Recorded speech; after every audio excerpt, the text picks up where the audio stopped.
Assalamualaikum warahmatullahi wabarakatuh.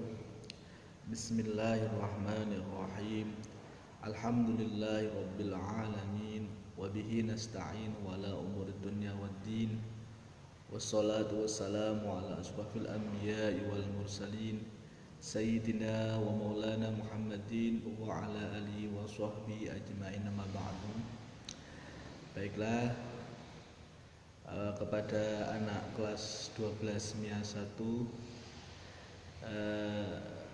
saya terlebih dahulu akan memperkenalkan diri dulu. Nama saya Zainuddin Mukdor. Mungkin sampean semua sudah tahu perihal tentang saya karena saya mengajar kelas 11.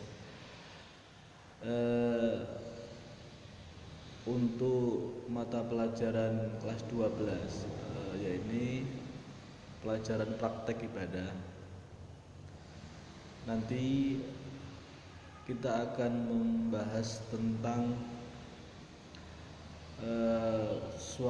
kebiasaan aurat-aurat yang sudah biasa dilakukan oleh kita semuanya atau di sekitar kita, atau lebih tepatnya adalah kita nanti belajar tentang kebiasaan-kebiasaan atau aurat-aurat atau amaliyah-amaliyah yang sudah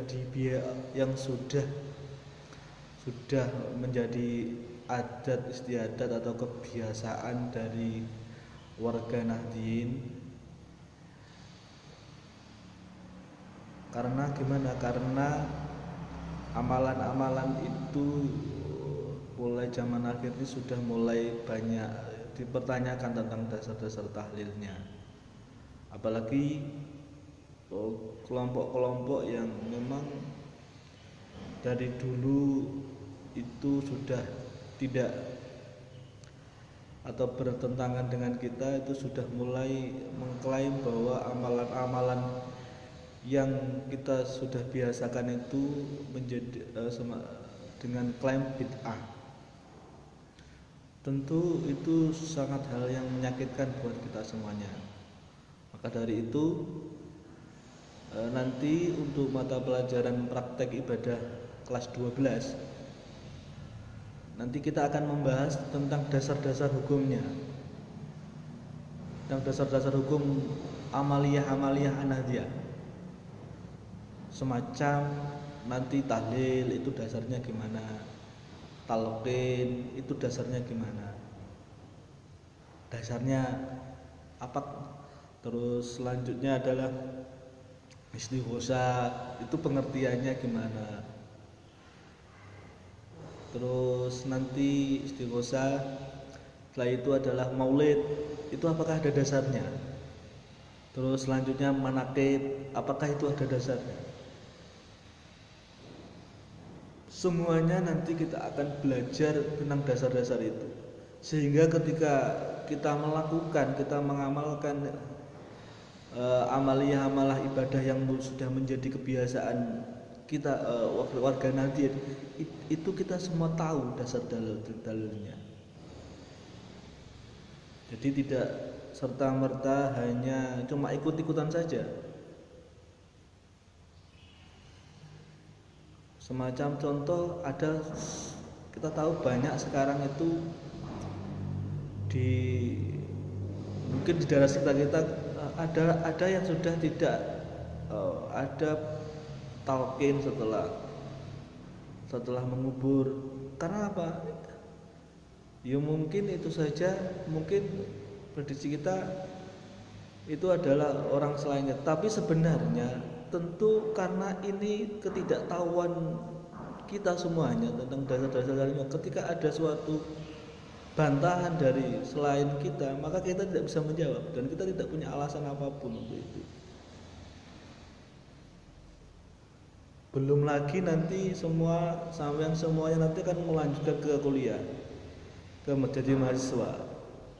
Nanti sampean akan menemukan banyak teman-teman kalian yang memang berbeda dari kalian.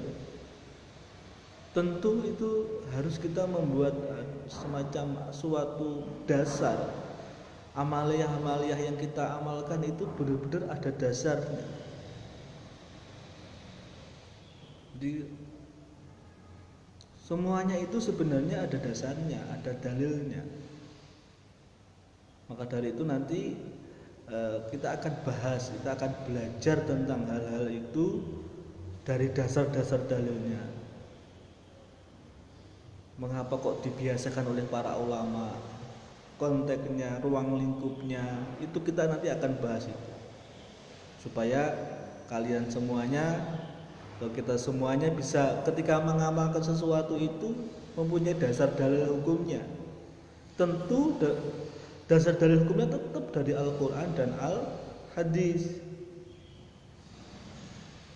Kelas 11 dulu sudah saya terangkan bahwa perbedaan kita dengan mereka itu sebenarnya dari pemahaman tentang Al-Quran dan Al-Hadis. Jadi supaya semuanya yang kita amalkan itu sebenarnya dari Al-Quran dan Al-Hadis. Karena mungkin banyak orang yang ngajinya itu masih mungkin Fathul Qorib atau kitab kecil-kecil itu tentu kurang dalam hal menyambungkan, kurang dalam menerangkan sumber ayatnya. Kalau kita belajar tentang kitab-kitab besar semacam Al-Mahali, semacam Majmu', itu sebenarnya apa yang kita dibiasakan itu sebenarnya sudah ada dasar dalil hukum atau nas dari Al-Quran dan Al-Hadis. Jadi oleh karena itu mohon kita nanti akan mohon saya harapkan untuk bersungguh-sungguh tentang pelajaran ini supaya kita nanti ketika berada di masyarakat, berada di manapun berada, apa yang diamalkan, apa yang kita biasakan, apa yang diamalkan oleh warga Nahdliyin seperti kita itu memang ada dasar dalilnya, dan kita sudah bisa meneruskan amalia-amalia yang sudah dibiasakan oleh para leluhur kita. Baiklah, untuk perkenalkan itu saja dulu. Kurang lebihnya mohon maaf. Akhirul kalam, wassalamualaikum warahmatullahi wabarakatuh.